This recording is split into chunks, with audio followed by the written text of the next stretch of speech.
ছাত্রলীগ জাফরুল্লাহ চৌধুরী সাহেব বসে আছেন এখানে।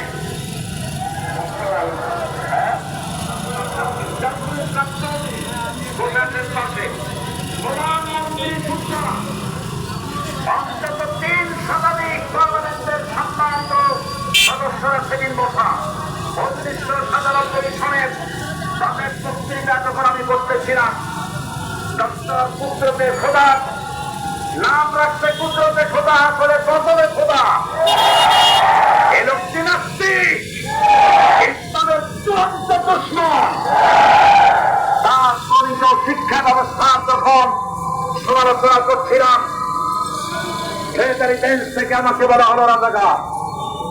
আমি আমার সমস্ত শক্তি একত্রিত করে বলেছিলাম শুধুমাত্র হিন্দুস্তানের রাজাকারেরাই আমাকে রাজাকার বলতে পারে।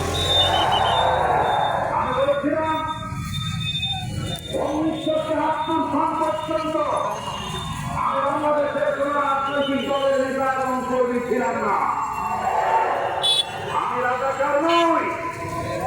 আমাকে রাজাকার বলে যদি তাকে প্রমাণ করতে না পারে 10 কোটি টাকার মানহানি মামলা দায়ের করব। আমার এই বক্তব্য সারা দুনিয়া শুনেছে। পার্লামেন্টে আমার এই বক্তব্য রেকর্ড হয়ে আছে।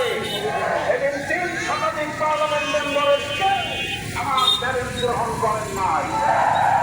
কোন ব্যক্তি পার্লামেন্টে গিয়ে আমার বক্তৃতা দেখে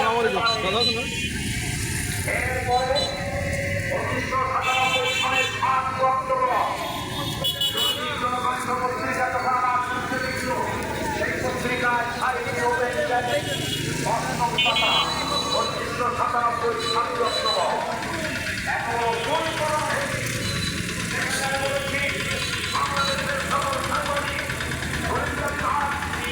বাংলাদেশের সকল পত্রিকা যারা করে এমন করছি আমার পত্রিকে যদি প্রমাণ করতে পারে বাংলাদেশের স্বাধীনতা যুদ্ধের বিরুদ্ধে আমার কোন ভূমিকা ছিল সজ্ঞানে স্বেচ্ছায় জাতীয় সংসদের সদস্য পদের পদত্যাগ করব।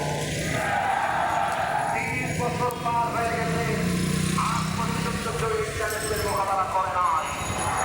সুতরাং আমাকে যারা রাজাকার বলবে